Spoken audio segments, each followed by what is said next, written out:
ಆಕಾಶವಾಣಿ ಮಂಗಳೂರು. ವನಿತಾ ವಾಣಿ, ಮಹಿಳೆಯರಿಗಾಗಿ ಕಾರ್ಯಕ್ರಮ.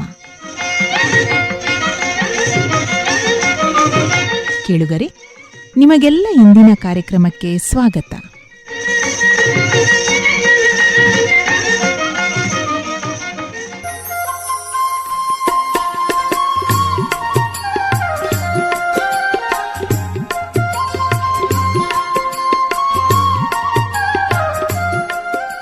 ಇಂದಿನ ಕಾರ್ಯಕ್ರಮದಲ್ಲಿ ಕೇಳಿ, ಕೂಟ ಮಹಾಜಗತ್ತು ಬೆಳ್ತಂಗಡಿ ಅಂಗಸಂಸ್ಥೆಯ ಮಹಿಳಾ ವೇದಿಕೆಯ ಸದಸ್ಯರಿಂದ ಕಾರ್ಯಕ್ರಮ ವೈವಿಧ್ಯ.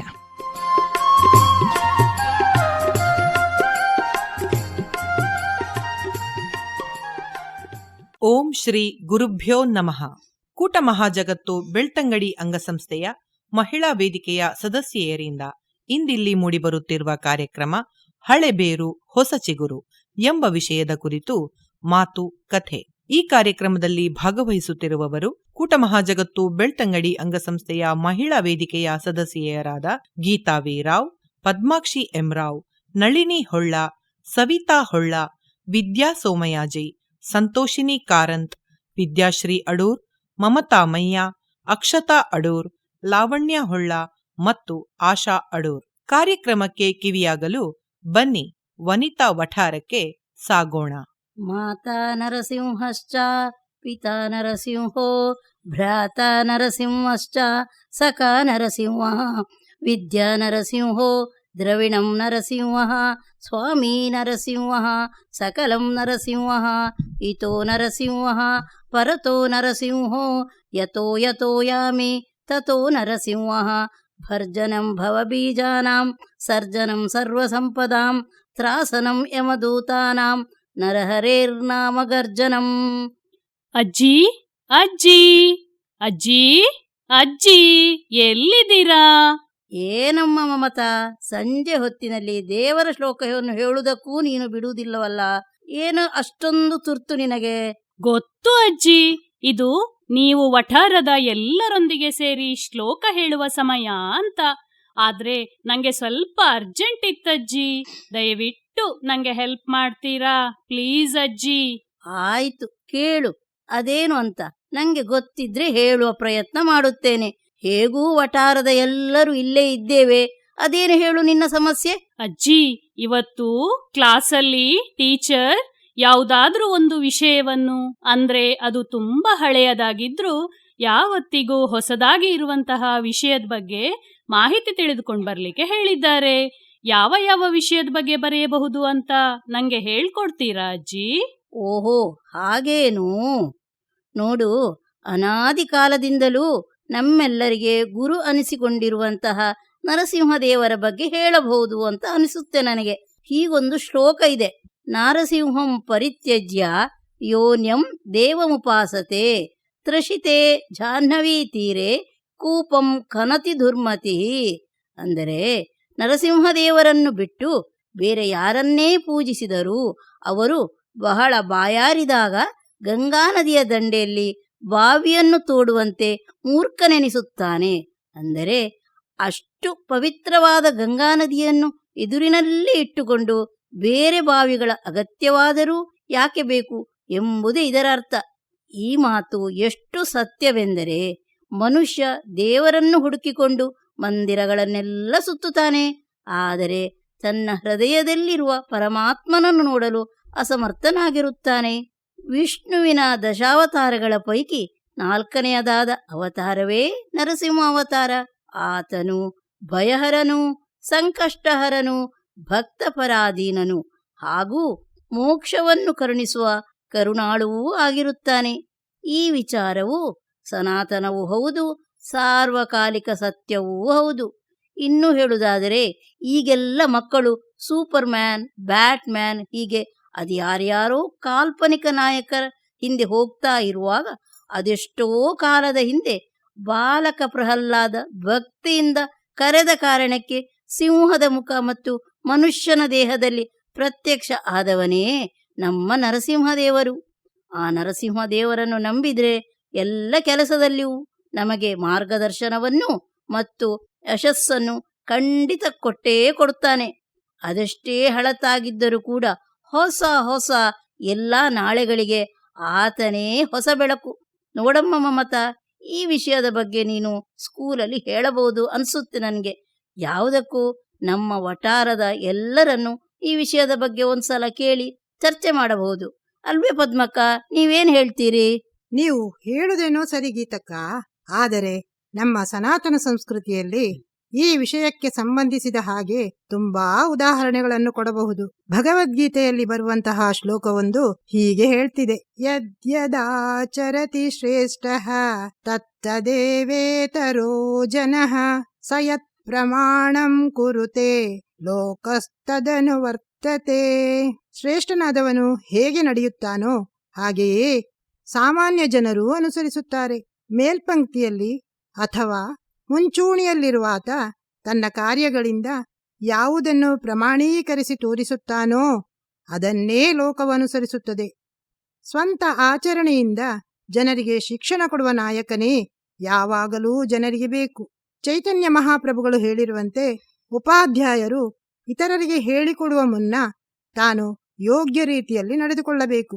ಆ ರೀತಿಯಾಗಿ ಬೋಧಿಸುವ ಉಪಾಧ್ಯಾಯನನ್ನು ಆಚಾರ್ಯ ಅಥವಾ ಆದರ್ಶ ಉಪಾಧ್ಯಾಯನೆಂದು ಕರೆಯಲಾಗುತ್ತದೆ. ಆದುದರಿಂದ ಸಾಮಾನ್ಯ ಮನುಷ್ಯನಿಗೆ ಬುದ್ಧಿ ಹೇಳಿಕೊಡಲು ಗುರುವು ಶಾಸ್ತ್ರಗಳ ತತ್ವಗಳನ್ನು ಆಚರಿಸಬೇಕು. ನಮಗೆ ನಮ್ಮ ಗುರುಗಳೇ ಹಿರಿಯರು. ಹಾಗಾಗಿ ಹಿರಿಯರಿಂದ ನಡೆದುಕೊಂಡು ಬಂದ ಆಚರಣೆಗಳು ಮತ್ತು ಸಂಪ್ರದಾಯಗಳನ್ನು ತಿಳಿದೋ ತಿಳಿಯದೆಯೋ ಆಚರಿಸುವುದರಿಂದ ನಮ್ಮ ಮುಂದಿನ ಜನಾಂಗಕ್ಕೆ ಪ್ರಯೋಜನವಾಗುವುದು ಖಚಿತ. ಒಟ್ಟಿನಲ್ಲಿ ಭಗವದ್ಗೀತೆ ಅದೆಷ್ಟೇ ಪುರಾತನವಾಗಿದ್ರೂ ಜಗತ್ತಿಗೆ ಹೊಸ ಚೇತನವನ್ನು ಕೊಡುವುದು ಅದೇ ಎಂದಿದ್ದಾನೆ ಶ್ರೀಕೃಷ್ಣ. ಏನಂತೀಯ ನಳಿನಿ ಈ ಬಗ್ಗೆ? ನಿಮ್ಮ ಮಾತು ಸರಿಯಾಗಿದೆ ಪದ್ಮಕ್ಕ. ನೀವು ಹೇಳಿದ ಶ್ಲೋಕದ ಬಗ್ಗೆ ಸಾಮಾನ್ಯವಾಗಿ ಹೇಳುವುದಾದರೆ, ನಮ್ಮ ಹಿರಿಯರು ತಲತಲಾಂತರದಿಂದ ಆಚರಿಸಿಕೊಂಡು ಬಂದಿರುವ ಆಚರಣೆಗಳು, ಸಂಪ್ರದಾಯಗಳು ಎಲ್ಲವೂ ಕೂಡ ವೈಜ್ಞಾನಿಕವಾಗಿ ಮತ್ತು ವೈಚಾರಿಕವಾಗಿ ಸುಧಾರಿಸಲ್ಪಟ್ಟವೇ ಆಗಿವೆ. ನಮಗೆ ಅವುಗಳ ಅರ್ಥ ಗೊತ್ತಿರದೇ ಇರಬಹುದು, ಆದರೆ ಅವುಗಳ ಪರಿಣಾಮ ಉತ್ತಮವಾದದ್ದೇ ಆಗಿರುತ್ತದೆ. ವೈಚಾರಿಕವಾಗಿ ನಾವು ಯೋಚಿಸಿಯೇ ತೀರ್ಮಾನ ತೆಗೆದುಕೊಳ್ಳಬೇಕು ಎಂಬುದು ಹೌದಾದರೂ ಸಹ, ಹಿರಿಯರಿಂದ ನಡೆದುಕೊಂಡು ಬಂದ ಆಚರಣೆಗಳು ನಮ್ಮ ಜೀವನವನ್ನು ಸುಗಮಗೊಳಿಸುತ್ತವೆ ಮತ್ತು ಗೊಂದಲಗಳನ್ನು ನಿವಾರಿಸಿ ಸರಿಯಾದ ಹಾದಿಯಲ್ಲಿ ಸಾಗುವಂತೆ ಮಾಡುತ್ತವೆ. ಅವು ಮೊದಲೇ ತಿದ್ದಿ ಮತ್ತು ಪ್ರಯೋಗಕ್ಕೆ ಒಳಪಡಿಸಿ ತಯಾರಿಸಿದ ಗಣಿತ ಸೂತ್ರದಂತೆ ಕೆಲಸ ಮಾಡುವುದರಿಂದ ಯಾವುದೇ ಸಂದೇಹವನ್ನು ಇಟ್ಟುಕೊಳ್ಳುವ ಅಗತ್ಯವಿಲ್ಲ. ಅವುಗಳಿಂದ ನಮ್ಮ ಮುಂದಿನ ಜನಾಂಗಕ್ಕೆ ಪ್ರಯೋಜನವಾಗುವುದು ಖಚಿತ ಎಂಬುದು ಈ ಶ್ಲೋಕದ ಭಾವಾರ್ಥ. ಈ ಬಗ್ಗೆ ಸಂತೋಷಿನಿ, ನೀನೇನು ಹೇಳ್ತೀಯಾ? ಇದೆಲ್ಲ ಸಂಸ್ಕೃತ ಶ್ಲೋಕಗಳಲ್ಲಿ ಬರುವಂತಹ ವಿಷಯ. ನಮ್ಮ ಕನ್ನಡದ ಕವಿಯಾದಂತಹ ಡಿ.ವಿ.ಜಿ. ಅವರು ಎಲ್ಲರಿಗೂ ಅರ್ಥ ಆಗೋ ತರಾನೇ ಕನ್ನಡದಲ್ಲಿ ಅಮೋಘವಾಗಿ ಕಗ್ಗಗಳನ್ನು ಬರೆದಿದ್ದಾರೆ. ಅದು ಮಂಕುತಿಮ್ಮನ ಕಗ್ಗ ಅಂತ ಹೇಳಿ ಪ್ರಖ್ಯಾತವಾಗಿದೆ. ಅದೊಂದು ಕಗ್ಗದಲ್ಲಿ ಅವರು ಹೀಗೆ ಹೇಳ್ತಾರೆ: ಹಳೆಬೇರು ಹೊಸ ಚಿಗುರು ಕೂಡಿರಲು ಮರಸೊಬಗು, ಹೊಸ ಯುಕ್ತಿ ಹಳೆ ತತ್ವದೊಡಗೂಡೆ ಧರ್ಮ, ಋಷಿ ವಾಕ್ಯದೊಡನೆ ವಿಜ್ಞಾನ ಕಲೆ ಮೇಳವಿಸೆ, ಜಸವು ಜನ ಜೀವನಕ್ಕೆ ಮಂಕುತಿಮ್ಮ. ಕನ್ನಡದಲ್ಲಿ ಇರುವ ಈ ಸಾಲುಗಳು ಎಷ್ಟು ಸುಲಭವಾಗಿ ಅರ್ಥ ಆಗುತ್ತೆ ಅಲ್ವೇ ಅಕ್ಷತಾ? ನಿನ್ನ ಅಭಿಪ್ರಾಯ ಏನು? ಹೌದು ಸಂತೋಷಿನಿ ಅಕ್ಕ. ಒಂದು ಮರ ಗಟ್ಟಿಯಾಗಿ ಮತ್ತು ನೇರವಾಗಿ ನಿಲ್ಲಬೇಕು ಅಂತಾದ್ರೆ ಅದರ ಬೇರು ನೆಲದ ಅಡಿಯಲ್ಲಿ ತುಂಬಾ ಆಳಕ್ಕೆ ಹೋಗಿರಬೇಕು. ಹಾಗಂತ ಬೇರು ಆಳವಾಗಿ ಹೋಗಿದೆ ಅಂದ ಮಾತ್ರಕ್ಕೆ ಮರದಲ್ಲಿ ಹೊಸ ಚಿಗುರುಗಳು ಬರದಿದ್ದರೆ ಆ ಮರದ ಬದುಕಿಗೆ ಅರ್ಥವಿಲ್ಲ.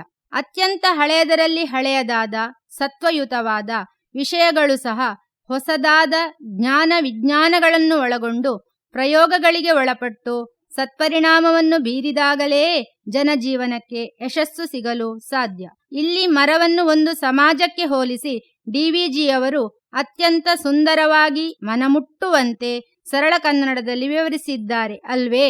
ಏನಂತೀರಿ ನಳಿನಿ ಅಕ್ಕ? ಇದೆಲ್ಲ ತುಂಬಾ ಅಧ್ಯಯನ ಮಾಡಿದವರು ವಿದ್ವಾಂಸರು ಹೇಳುವ ವಿಚಾರ ಆಯಿತು. ಏನನ್ನೂ ವಿದ್ಯಾಭ್ಯಾಸ ಮಾಡದೇ ಇದ್ದವರು ಬದುಕಿನ ಸಾರವನ್ನು ತಮ್ಮ ಅನುಭವದ ಮೂಲಕ ಜಗತ್ತಿಗೆ ಒಂದೊಂದೇ ವಾಕ್ಯಗಳಲ್ಲಿ ಹೇಳುತ್ತಿದ್ದರು. ಅವುಗಳೇ ಗಾದೆಗಳು. ವೇದ ಸುಳ್ಳಾದರೂ ಗಾದೆ ಸುಳ್ಳಾಗದು ಎಂಬ ಮಾತು ಕೇಳಲಿಲ್ಲವೇ ನೀವೆಲ್ಲ? ಈಗ ನಾನೊಂದು ಗಾದೆ ಹೇಳ್ತೇನೆ ಕೇಳಿ. ಹೊಳೆಗೆ ಸುರಿದರೂ ಅಳೆದು ಸುರಿ ಅಂತ, ಹೊಳೆಗೆ ಸುರಿದರೂ ಅಳೆದು ಸುರಿ ಅಂತ. ಇದೇನಪ್ಪ, ಯಾರಾದರೂ ಹೊಳೆಗೆ ಏನಾದರೂ ಸುರಿಯಬೇಕಂದ್ರೆ ಅಳೆಯುತ್ತಾರಾ ಅಂತ ನಿಮಗೆ ಅನುಮಾನ ಬಂತ? ಈ ಗಾದೆಯ ಅರ್ಥ ತುಂಬ ಗಾಢವಾಗಿದೆ. ಅದೇನೆಂದು ವಿವರಿಸಿ ಹೇಳಬಹುದಾ ವಿದ್ಯಕ್ಕ? ಓ, ಖಂಡಿತ. ಅಂದ್ರೆ ನಮ್ಮ ಜೀವನದಲ್ಲಿ ನಾವು ಯಾವುದೇ ಕೆಲಸ ಕಾರ್ಯಗಳನ್ನು ಮಾಡಿದ್ರೂ ಅದಕ್ಕೊಂದು ರೀತಿ, ನೀತಿ, ನಿಯಮ, ಧರ್ಮ, ಕರ್ಮಗಳ ಚೌಕಟ್ಟು ಇರಲೇಬೇಕು ಎಂಬುದು ಈ ಗಾದೆ ಮಾತಿನ ಒಳಾರ್ಥ. ಮೇಲುನೋಟಕ್ಕೆ ಹೊಳೆಗೆ ಸುರಿಯುವುದು ಎಂದರೆ ವೃಥಾ ಕೆಲಸ ಮಾಡುವುದು ಎಂದರ್ಥ. ಅಂದ್ರೆ ನಾವು ಮಾಡುವ ಕೆಲಸ ನಮಗೆ ಲಾಭದಾಯಕ ಅಲ್ಲವೆಂದು ಗೊತ್ತಿದ್ರೂ ಅದನ್ನು ಬೇಕಾಬಿಟ್ಟಿಯಾಗಿ ಮಾಡದೆ ಮಾಡುವ ಕೆಲಸದಲ್ಲಿ ಶ್ರದ್ಧೆ ಇರುವುದು ತುಂಬಾ ಅಗತ್ಯ. ಯಾವುದೇ ಕೆಲಸಕ್ಕೆ ನಾವು ಹಾಕುವ ಶ್ರಮ ನಮ್ಮ ಪೂರ್ವ ತಯಾರಿಯನ್ನು, ನಮ್ಮ ವ್ಯಕ್ತಿತ್ವದ ರೀತಿನೀತಿಗಳನ್ನು, ನಮ್ಮ ಮನೋಬಲವನ್ನು ತೋರಿಸ್ತದೆ. ನಾವು ಮಾಡುವ ಕೆಲಸಗಳಲ್ಲಿ ಪ್ರತಿಫಲ ಇದೆಯೋ ಇಲ್ಲವೋ ಎಂಬ ಬಗೆಗೆ ಯೋಚಿಸದೆ ಸಾಮಾಜಿಕ ಹಿತದೃಷ್ಟಿಯೇ ನಮ್ಮ ಆಸ್ತೆ ಆದಾಗ ಭಗವಂತ ನಮ್ಮ ಸತ್ಕರ್ಮಗಳಿಗೆ ಎಲ್ಲಿಯಾದರೂ ಪ್ರತಿಫಲವನ್ನು ಕೊಟ್ಟೇ ಕೊಡುತ್ತಾನೆ. ಹಾಗಾಗಿ ಯೋಗಗಳಿಗೆ ತಲೆಕೆಡಿಸಿಕೊಳ್ಳದೆ ಯೋಗ್ಯತೆಯನ್ನು ಹೆಚ್ಚು ಮಾಡಿಕೊಳ್ಳಬೇಕು ಎಂಬ ಈ ಗಾದೆ ಮಾತಿನ ಒಳಾರ್ಥ ಹಿಂದೆಗೂ ಇಂದಿಗೂ ಮತ್ತು ಮುಂದೆ ಎಂದೆಂದಿಗೂ ಸಾರ್ವಕಾಲಿಕ ಸತ್ಯ ಅಂತ. ಈ ಬಗ್ಗೆ ನೀನೇನಾದ್ರೂ ಹೇಳ್ಬಲ್ಲೆ ಆಶಾ?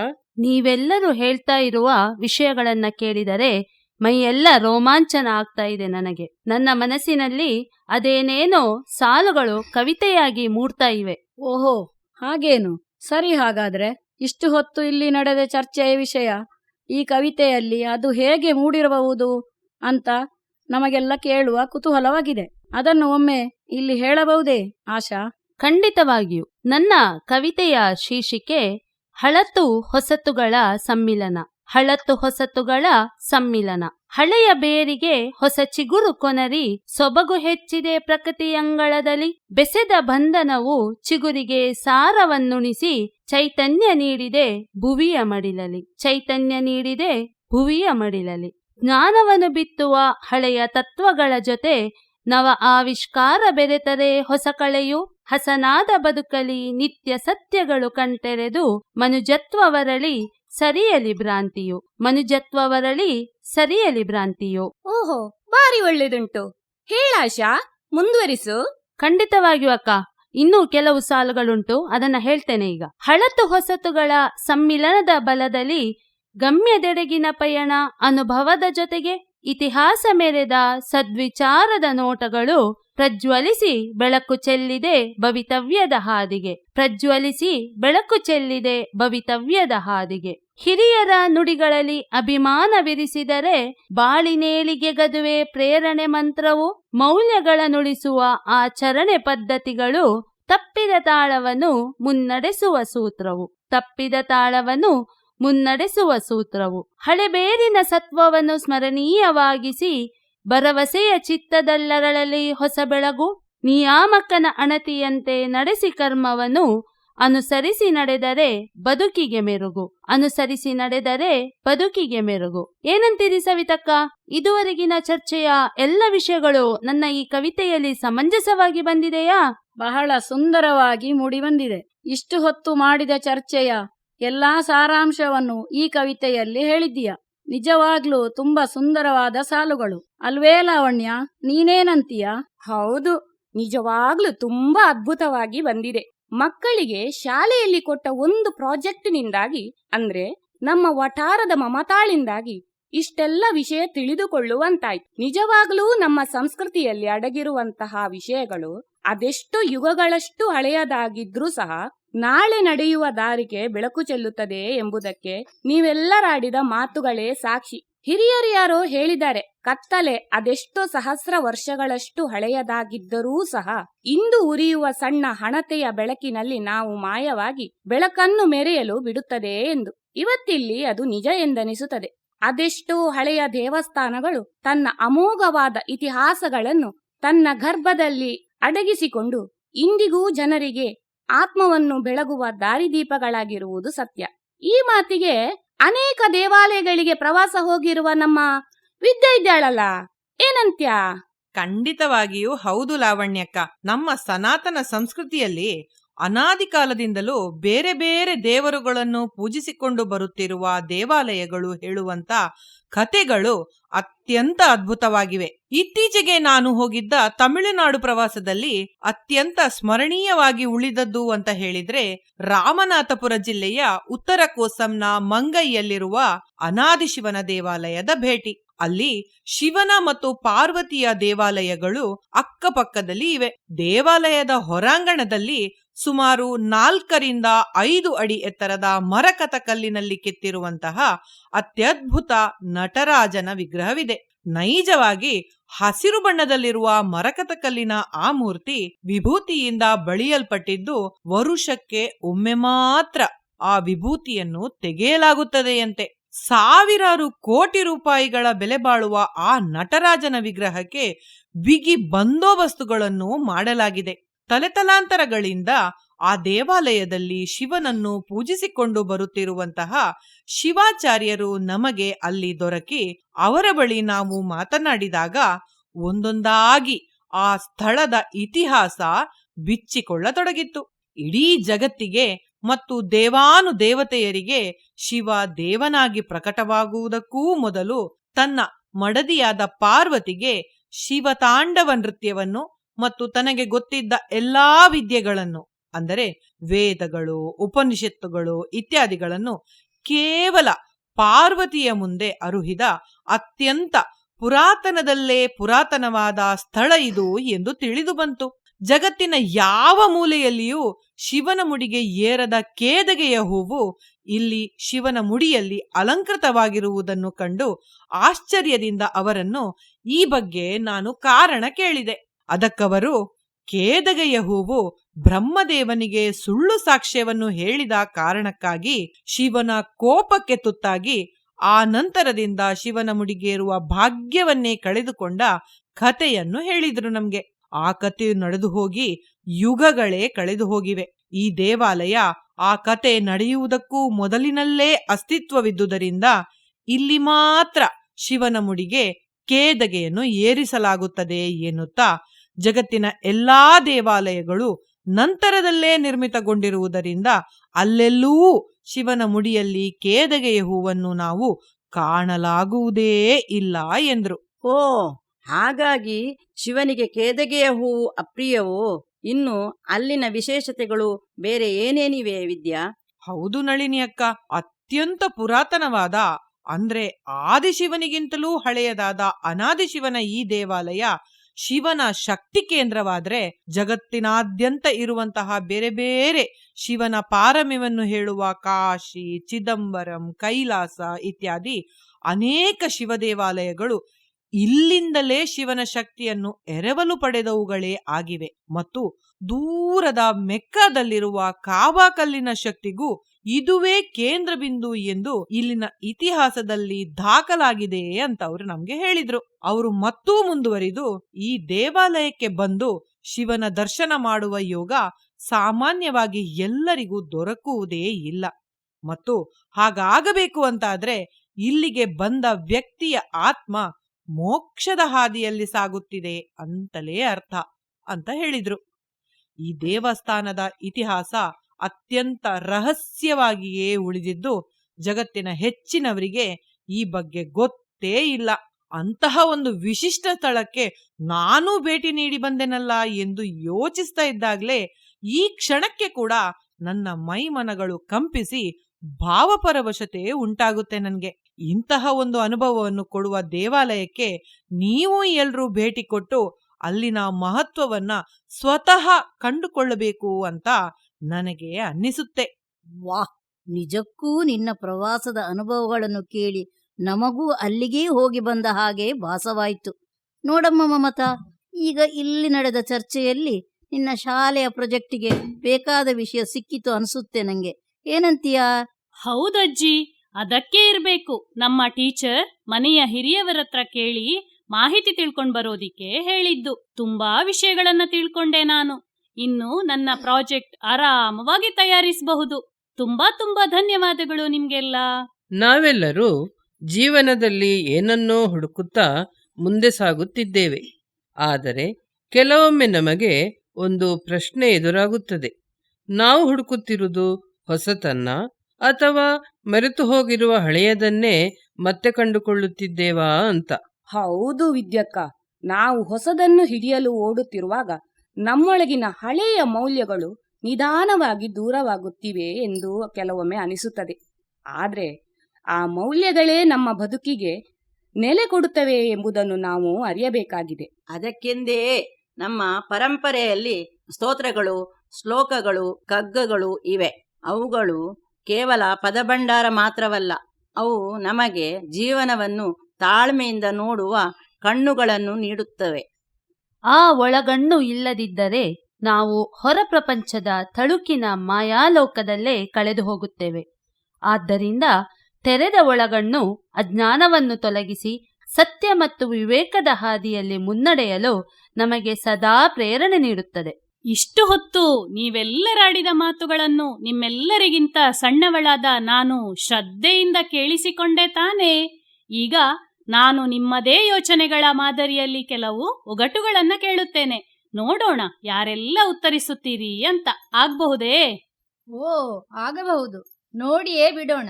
ಅದೇನು ಕೇಳುತ್ತೀಯೋ ಕೇಳು, ನಾವೆಲ್ಲರೂ ಸಿದ್ಧರಿದ್ದೇವೆ. ನೀರಲ್ಲೇ ಹುಟ್ಟುವೆ ಮತ್ತು ನೀರಲ್ಲೇ ಸಾಯುವೆ, ಅದೇನು ಅಂತ ಹೇಳ್ತೀರಾ?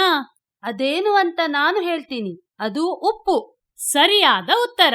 ಈಗ ಇನ್ನೊಂದು ಒಗಟು. ಬಿಸಿಲಿಗೆ ಅರಳುತ್ತೆ, ನೆರಳಿಗೆ ಬಾಡುತ್ತೆ, ಏನು ಹೇಳಿ ನೋಡೋಣ? ಅದು ಈ ಬೇಸಿಗೆಯಲ್ಲಿ ಹೊರಗೆ ಹೋಗಬೇಕೆಂದರೆ ಬೇಕೇ ಬೇಕು. ಅದುವೇ ಛತ್ರಿ ಅಥವಾ ಕೊಡೆ. ಈಗ ನಾನೊಂದು ಒಗಟ್ಟು ಕೇಳ್ತೇನೆ, ಯಾರು ಉತ್ತರ ಹೇಳ್ತಾರೆ ನೋಡೋಣ. ಹಗ್ಗ ಹಾಸಿದೆ, ಕೋಣ ಮಲಗಿದೆ. ಅದರದ್ದು ಸಾಂಬಾರು ಬಹಳ ರುಚಿಯಾಗಿರುತ್ತದೆ. ಅದುವೇ ಕುಂಬಳಕಾಯಿ ಮತ್ತು ಕುಂಬಳಕಾಯಿ ಬಳ್ಳಿ. ಈಗ ನಾನೊಂದು ಒಗಟು ಕೇಳ್ತೇನೆ. ಬಂಗಾರದ ಗುಬ್ಬಿ ಬಾಲದಲ್ಲಿ ನೀರು ಕುಡಿಯುತ್ತೆ, ಅದೇನು ಹೇಳಿ ನೋಡೋಣ? ಅಯ್ಯೋ, ಗುಬ್ಬಿ ಹೇಗೆ ತಾನೇ ಬಾಲದಲ್ಲಿ ನೀರು ಕುಡಿಯೋದಕ್ಕೆ ಸಾಧ್ಯ? ಹಾ, ಅದಕ್ಕೆ ಕ್ರಿಯೇಟಿವ್ ಥಿಂಕಿಂಗ್ ಅನ್ನೋದು. ನಮ್ಮ ಹಿರಿಯರು ತಾವು ನೋಡಿದ ಕೇಳಿದ ಎಲ್ಲದಕ್ಕೂ ಬೇರೆ ಬೇರೆ ಉದಾಹರಣೆಗಳನ್ನು ಕೊಟ್ಟು ಬುದ್ಧಿಯನ್ನು ಉಪಯೋಗಿಸಿ ಆ ಮೂಲಕ ಇನ್ನೊಬ್ಬರ ಮೆದುಳನ್ನು ಹೊರಗೆ ಹಚ್ಚುವ ಕೆಲಸ ಈ ಒಗಟುಗಳ ಮೂಲಕವೇ ಮಾಡುತ್ತಿದ್ದುದು. ಇಲ್ಲಿ ಬಂಗಾರದ ಗುಬ್ಬಿ ಅಂದರೆ ದೀಪ, ಬಾಲದಲ್ಲಿ ನೀರು ಕುಡಿಯುವುದು ಅಂದರೆ ದೀಪವು ಬತ್ತಿಯ ಮೂಲಕ ಎಣ್ಣೆಯನ್ನು ಹೀರುವುದು ಎಂದರ್ಥ. ಓಹೋ, ಒಟ್ಟಿನಲ್ಲಿ ಈ ಒಗಟುಗಳು ರಚಿಸಿದವರ ಮತ್ತು ಉತ್ತರ ಹೇಳುವವರ ಬುದ್ಧಿಮತ್ತೆಯನ್ನು ಅಳೆದು ತೂಗುವ ಮಾನದಂಡಗಳಾಗಿವೆ ಎಂಬುದರಲ್ಲಿ ಯಾವುದೇ ಅನುಮಾನವಿಲ್ಲ ಎಂಬುದು ಇಂದಿಲ್ಲಿ ಮತ್ತೆ ಸಾಬೀತಾಯಿತು. ನಿಜಕ್ಕೂ ಈ ಒಗಟುಗಳ ಪಂದ್ಯವಂತೂ ಅದ್ಭುತವಾಗಿತ್ತು. ಈ ಎಲ್ಲ ಭಾಗಗಳನ್ನು ಕೇಳಿದ ನಂತರ ಒಂದು ಪ್ರಶ್ನೆ ನಮ್ಮೊಳಗೆ ಮೂಡಬೇಕು. ನಾವು ಬದುಕನ್ನು ಅರ್ಥ ಮಾಡಿಕೊಳ್ಳುತ್ತಿದ್ದೇವಾ ಅಥವಾ ಕೇವಲ ಸಾಗಿಸುತ್ತಿದ್ದೇವಾ ಅಂತ. ಇಂದಿಲ್ಲಿ ನಡೆದ ಮಾತುಕತೆಯ ಸಾರಾಂಶ ನಮ್ಮೆಲ್ಲರ ಮನಸ್ಸಿನಲ್ಲಿ ಅಚ್ಚೊತ್ತಬೇಕು. ಹೌದು, ಭಕ್ತಿಯು ನಮ್ಮ ಆತ್ಮದ ಕಣ್ಣನ್ನು ತೆರೆಸಿ ಭಗವಂತನ ಸಾಕ್ಷಾತ್ಕಾರಕ್ಕೆ ದಾರಿ ಮಾಡುತ್ತದೆ. ನಮ್ಮೊಂದಿಗೆ ಭಗವಂತನಿದ್ದಾನೆ ಎಂಬ ನಂಬಿಕೆಯೇ ನಮ್ಮ ಬದುಕಿನ ಹಾದಿಗೆ ಭರವಸೆಯನ್ನು ತುಂಬುತ್ತದೆ. ನಮ್ಮ ದೈನಂದಿನ ಬದುಕಿನಲ್ಲಿ ಎದುರಾಗುವ ಸವಾಲುಗಳನ್ನು ಸಮರ್ಥವಾಗಿ ಎದುರಿಸಿ ಮುನ್ನಡೆಯುವುದಕ್ಕೆ ನಾವು ಸಂಪಾದಿಸಿದ ಜ್ಞಾನ ನಮಗೆ ದಿಕ್ಕು ತೋರಿಸುತ್ತದೆ. ನಮ್ಮ ಬತ್ತಳಿಕೆಯಲ್ಲಿನ ಪ್ರಬಲ ಶಸ್ತ್ರಗಳಂತೆ ಕೆಲಸ ಮಾಡುವ ನಮ್ಮ ಜ್ಞಾನವನ್ನು ನಮಗೆ ವ್ಯತಿರಿಕ್ತವಾಗದಂತೆ ಎಚ್ಚರ ವಹಿಸುವುದು ನಮ್ಮದೇ ಜವಾಬ್ದಾರಿಯಾಗಿದೆ. ಅನುಭವ ನಮಗೆ ವಿವಿಧ ಪರಿಸ್ಥಿತಿಗಳಲ್ಲಿ ಸಮತೋಲನ ಕೊಡುತ್ತದೆ. ಯಾವುದೇ ಸಂದರ್ಭಗಳಲ್ಲಿಯೂ ನಮ್ಮ ಅನುಭವಗಳು ಗುರುವಿನಂತೆ ನಿಂತು ಮಾನಸಿಕವಾಗಿ ನಮ್ಮನ್ನು ಗಟ್ಟಿಗೊಳಿಸುತ್ತದೆ. ಸರಳತೆ ನಮ್ಮ ಜೀವನವನ್ನು ಸುಂದರಗೊಳಿಸುವ ಆಭರಣದಂತೆ ಕೆಲಸ ಮಾಡುತ್ತದೆ. ಆಡಂಬರದ ಮತ್ತು ಡಾಂಬಿಕತೆಯ ಬದುಕು ನಮ್ಮನ್ನು ವಿಷವರ್ತುಲದೊಳಗೆ ಸಿಲುಕಿಸುತ್ತಲೇ ಹೋದರೆ, ಸರಳತೆ ನಮ್ಮನ್ನು ಪುಟಕಿಟ್ಟ ಚಿನ್ನದಂತೆ ಹೊಳೆಯಿಸುತ್ತದೆ. ಬದುಕಿನ ವಿವಿಧ ತಿರುವುಗಳಲ್ಲಿ ನಮ್ಮೊಳಗೆ ಮೂಡುವ ಪ್ರಶ್ನೆಗಳು ನಮ್ಮ ಬೆಳವಣಿಗೆಗೆ ದಾರಿ ತೆರೆಯುತ್ತವೆ. ಪ್ರಶ್ನೆಗಳು ಮೂಡಿದಾಗಲೇ ಉತ್ತರ ಹುಡುಕುವ ಸಾಹಸಕ್ಕೆ ಕೈ ಹಾಕುವ ನಾವು ಪ್ರಶ್ನೆಗಳಿಲ್ಲದಿದ್ದರೆ ನೀರಸ ಬದುಕನ್ನು ಸಾಗಿಸಬೇಕಾಗಬಹುದು. ನಮ್ಮ ಮನವೆಂಬ ಕಡಲೊಳಗೆ ಮೂಡುವ ಭಾವನೆಗಳೆಂಬ ಅಲೆಗಳು ಬದುಕೆಂಬ ಸಾಗರಕ್ಕೆ ಅಂದವನ್ನು ಘನತೆಯನ್ನು ಕೊಡುತ್ತವೆ. ಹಾಗಾಗಿ ಭಾವನೆಗಳೇ ಬದುಕಿನ ಸಾರ ಎನ್ನಬಹುದು. ನಮ್ಮ ಕಾಯ, ವಾಚ, ಮನಸ, ಯೋಚನೆಗಳು ನಮ್ಮನ್ನು ಉತ್ತಮ ವ್ಯಕ್ತಿಯನ್ನಾಗಿ ರೂಪಿಸುತ್ತವೆ. ಹಾಗಾಗಿ ನಮ್ಮ ಯೋಚನೆಗಳಲ್ಲಿ ಸಾತ್ವಿಕತೆಯನ್ನು ತುಂಬುವುದು ನಮ್ಮದೇ ಜವಾಬ್ದಾರಿಯಾಗಿದೆ. ಇಂದು ಇಲ್ಲಿ ಈ ಹೊತ್ತಲ್ಲಿ ನಡೆದ ಚರ್ಚೆಯಿಂದಾಗಿ ನಮ್ಮೊಳಗೆ ಒಂದು ಧನಾತ್ಮಕ ಲಹರಿ ನಿರ್ಮಾಣವಾಗಬೇಕು. ಕೇವಲ ಬಾಯಲ್ಲಿ ಮಾತನಾಡಿ ಬಿಟ್ಟು ಬಿಡುವ ಬದಲು ಇಂದು ನಾವೆಲ್ಲ ಒಂದಾಗಿ ಒಂದು ಸಂಕಲ್ಪ ಮಾಡೋಣವೇ? ಅವಶ್ಯವಾಗಿ. ಹಾಗಾದ್ರೆ ಎಲ್ರೂ ನನ್ನ ಜೊತೆ ದನಿ ಸೇರಿಸಿ. ನಾವೆಲ್ಲ ಹಳೆಯ ಬೇರುಗಳ ಸಾರವನ್ನು ಹೀರಿ ಅವುಗಳ ಬಲದಲ್ಲಿ ನಿಂತು ನಾಳೆಗೆ ಹೊಸ ಹೊಸ ಚಿಗುರುಗಳಾಗಿ ಅರಳೋಣ. ಹೊಸ ಬೆಳಕಿನ ಹೊಸ ಗಾಳಿಯ ಹೊಸ ಪೀಳಿಗೆ ಕಟ್ಟೋಣ. ಬೋಲೋ ಭಾರತ್ ಮಾತಾ ಕಿ ಜೈ.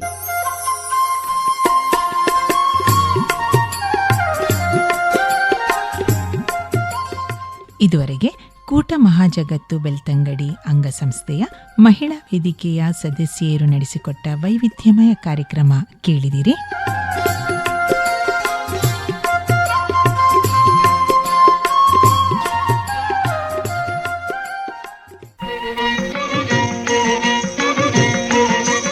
ಇದು ಇಂದಿನ ವನಿತಾವಾಣಿ. ಮತ್ತೆ ನಿಮ್ಮ ಭೇಟಿ ಮುಂದಿನ ಕಾರ್ಯಕ್ರಮದಲ್ಲಿ. ನಮಸ್ಕಾರ.